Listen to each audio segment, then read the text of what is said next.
Attorney general for India Shri R Venkataramani ji, national green tribunal के अध्यक्ष न्यायमूर्ति श्री प्रकाश श्रीवास्तव जी, गणमान्य अतिथियों, देवियों और स्वजनों, पर्यावरण के अत्यंत महत्वपूर्ण विषय पर इस सम्मेलन का जागरूकता पर आधारित निरंतर सक्रियता तथा सबकी भागीदारी से ही पर्यावरण संरक्षण और संवर्धन संभव हो सकेगा।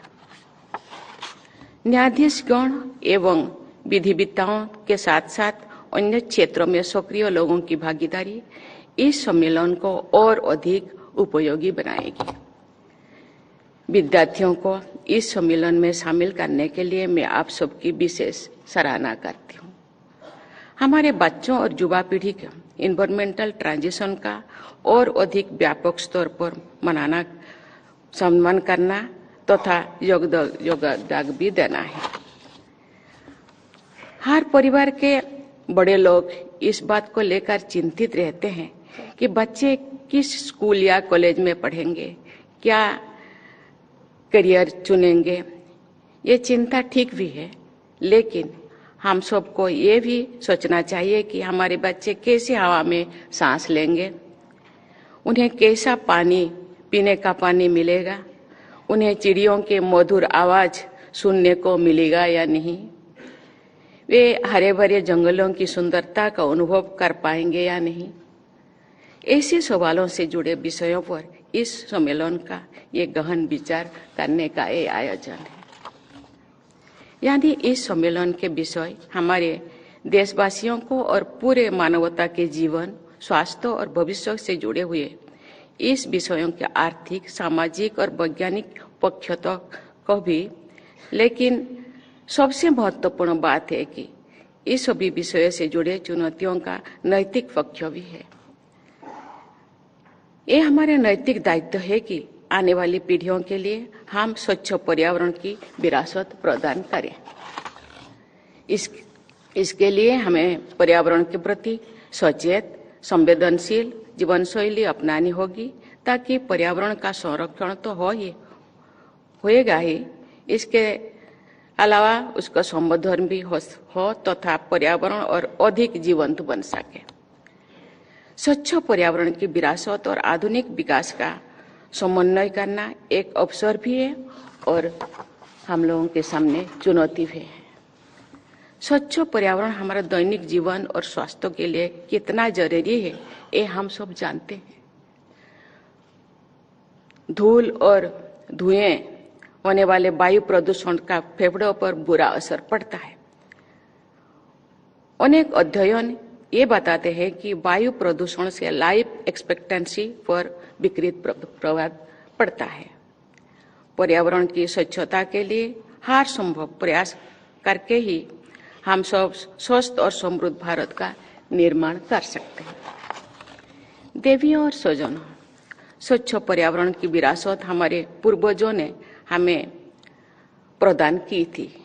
हमारी एक प्राचीन प्रार्थना के अंत में 2 बार कहा जाता है, नमो मात्रे पृथ्वी, नमो मात्रे पृथ्वी, अर्थात धरती माता को नमस्कार है, धरती माता को नमस्कार है।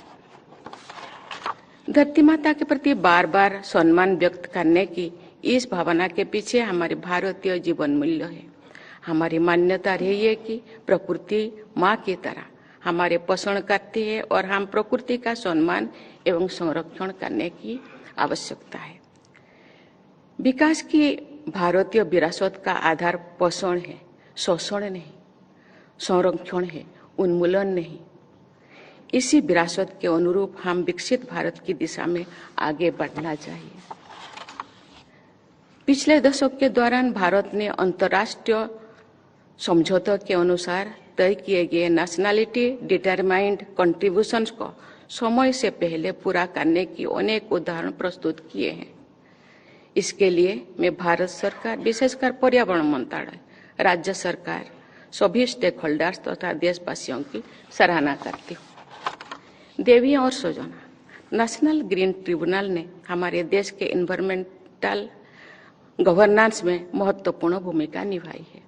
गवर्नमेंटल जस्टिस या क्लाइमेट जस्टिस के क्षेत्र में एनजीटी की निर्णायक भूमिका रही है।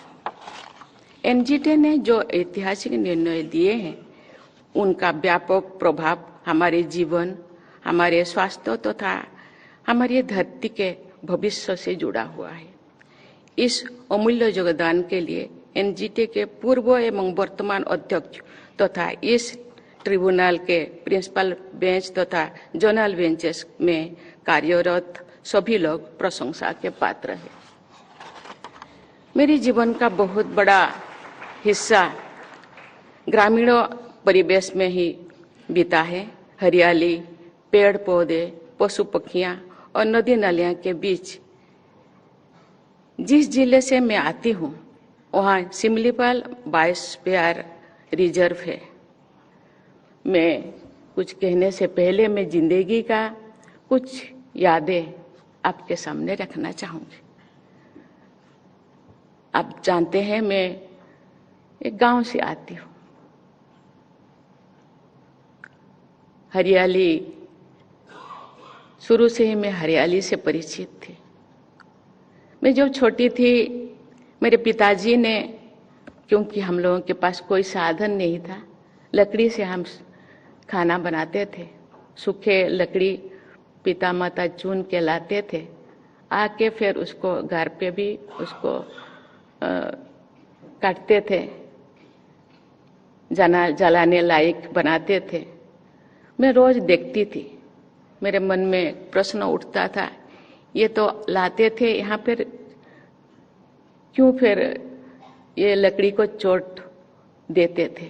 मैं पिताजी को पूछा, ये तो सूखे लकड़ी, इसको आप क्यों फिर चोट देने से पहले पिताजी उसको नमन करते थे। मैंने बोलते सूखे लकड़ी, इसको नमन करने की क्या जरूरत है। उन्होंने बोले ये अभी बूढ़ा हो गया, सूख गया, लेकिन जिंदगी भर ये हम लोगों को फल दिए हैं, फूल दिए हैं, हवा दिए हैं, पानी दिए हैं। आज भी ये सूखे लकड़ी हम लोगों के काम पे ही लग रहा है। इसीलिए मैं चोट देने से पहले उसको मैं क्षमा याचना करती हूँ, नमन करती हूँ कि मुझे क्षमा कर दीजिए, मेरे पास कोई और दूसरा उपाय नहीं। मैं जब पिताजी के साथ खेत में जाती थी, फावड़ा से खेत को चोट पहुंचाने से पहले पिताजी धरती को नमन करते थे। मैं पूछती थी, धरती को क्यों आप नमन करते हो। उन्होंने बोले कि धरती हम लोगों का माँ है, कितने सहन करता है। आज हम जो भी खेती करते हैं, उगाते हैं, खाते हैं, धरती है इसीलिए हमें।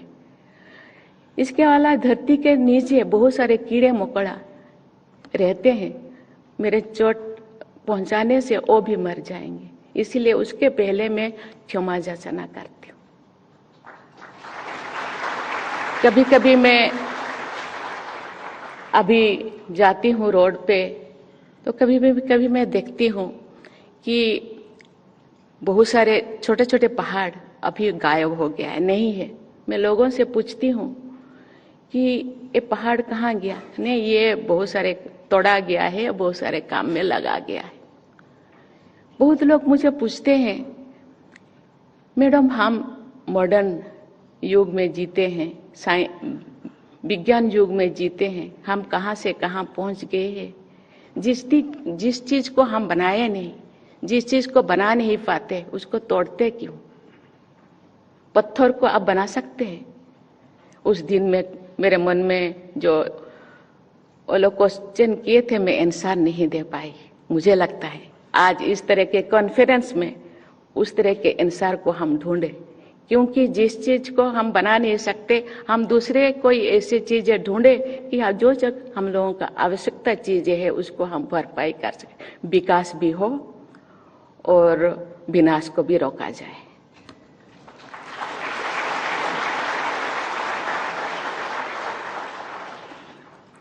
जिस जिले से मैं आती हूँ वहाँ सिमलीपाल बायोस्फीयर रिजर्व है। वहीं पर सिमलीपाल टाइगर रिजर्व भी है, जो ब्लैक टाइगर्स का एकमात्र नेचुरल हैबिटेट है। बायोडाइवर्सिटी से मेरे सहज लगाव को अभिव्यक्ति करने का एक विशेष अवसर मुझे तो मिला था, जो वर्ष 2002 में मुझे ओडिशा की राज्य सरकार में department of fisheries and animal research and development का मंत्रालय मिला। मैंने अनेक लाइव स्टॉक एड सेंटर स्थापित किए हैं। पशु पक्षियों के लिए संवेदना के साथ किए गए काम बहुत मन को संतोष देती है। हमारे जनजातीय समुदाय के लोगों ने सदियों से प्रकृति के साथ समन्वय बनाए रखते हैं। जनजातीय लोग पेड़ को पूजा करते हैं। हमारे आदिवासी भाई बहन अपने जीवन के हर पहलू में आसपास के परिवेश, पेड़ पौधे और जीव जंतुओं के साथ उनके ध्यान रखते हैं। हमें उनकी जीवन शैली में से प्रेरणा लेना चाहिए। आज जो पूरा विश्व ग्लोबल वार्मिंग और क्लाइमेट चेंज की समस्या के निदान का प्रयास कर रहे हैं, तो अब जनजातीय समुदाय की जीवन शैली और भी अनुकरणीय हो जाती है। जल, जंगल, जौन के बीच एक प्राकृतिक बंधन है। मुझे ये जानकर बहुत खुशी हुई है कि पर्यावरण मंत्रालय ने इस बंधन से जुड़े एक अभियान का हाल ही में शुरुआत किया है। इस अभियान का उद्देश्य जंगली नदियां और जंगल स्रोतों के इकोलॉजिकल कनेक्शन को फिर से जीवंत बनाना है। मुझे बताया गया है कि इस सम्मेलन में भी जल और जंगल से जुड़े विशेष सत्र आयोजन किए जाएंगे।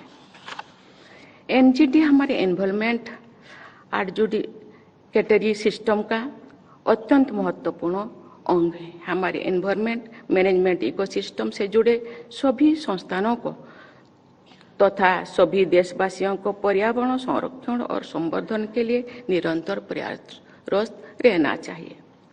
मुझे ये जानकर प्रसन्नता हुई है कि केंद्रीय पर्यावरण मंत्रालय द्वारा ग्रीन क्रेडिट प्रोग्राम और इको मार्क जैसे कदम बढ़ाए जा रहे हैं, ताकि लोगों को लाइफस्टाइल फॉर इन्वायरमेंट के अभियान से भली भांति जोड़ सके। जमीनी स्तर पर किसानों को सहायता देने के लिए मेघदूत और मौसम जैसे मोबाइल ऐप की सुविधा दी गई है, जिनसे वे मौसम संबंधी जानकारी प्राप्त करके खेती से जुड़े निर्णय ले सके। विगत अक्टूबर महीने में केंद्र सरकार ने देश की सभी ग्राम पंचायतों द्वारा उपयोग किए गए ग्राम पंचायत लेवल वेदर फोरकास्टिंग की व्यवस्था लागू की गई है। ऐसा व्यवस्थाएं पर्यावरण विशेषज्ञों की भाषा में एडॉप्टेशन मेजर्स के अंतर्गत आती है। विश्व समुदाय को एडॉप्टेशन मेजर्स पर और अधिक जोर देने की आवश्यकता है। हमारे देश को और समस्त विश्व समुदाय को ऐसे रास्ते पर चलना है जो पर्यावरण के अनुकूल हो, तभी मानवता की वास्तविक प्रगति होगी। भारत ने अपने ग्रीन इनिशिएटिव द्वारा विश्व समुदाय के सम्मुख अनेक अनुकरणीय उदाहरण प्रस्तुत किए हैं। मुझे विश्वास है कि सभी स्टेक होल्डर्स तथा देशवासियों की भागीदारी के बल पर हम विश्व स्तर पर ग्रीन लीडरशिप की भूमिका निभाएंगे। हम सबको वर्ष 2047 तक भारत को एक ऐसा विकसित राष्ट्र बनाना है जहां की हवा, पानी, हरियाली और खुशहाली पूरी विश्व समुदाय को आकर्षित करे। इस कामना के साथ मैं अपनी वाणी को विराम देती हूँ। धन्यवाद। जय हिंद, जय भारत।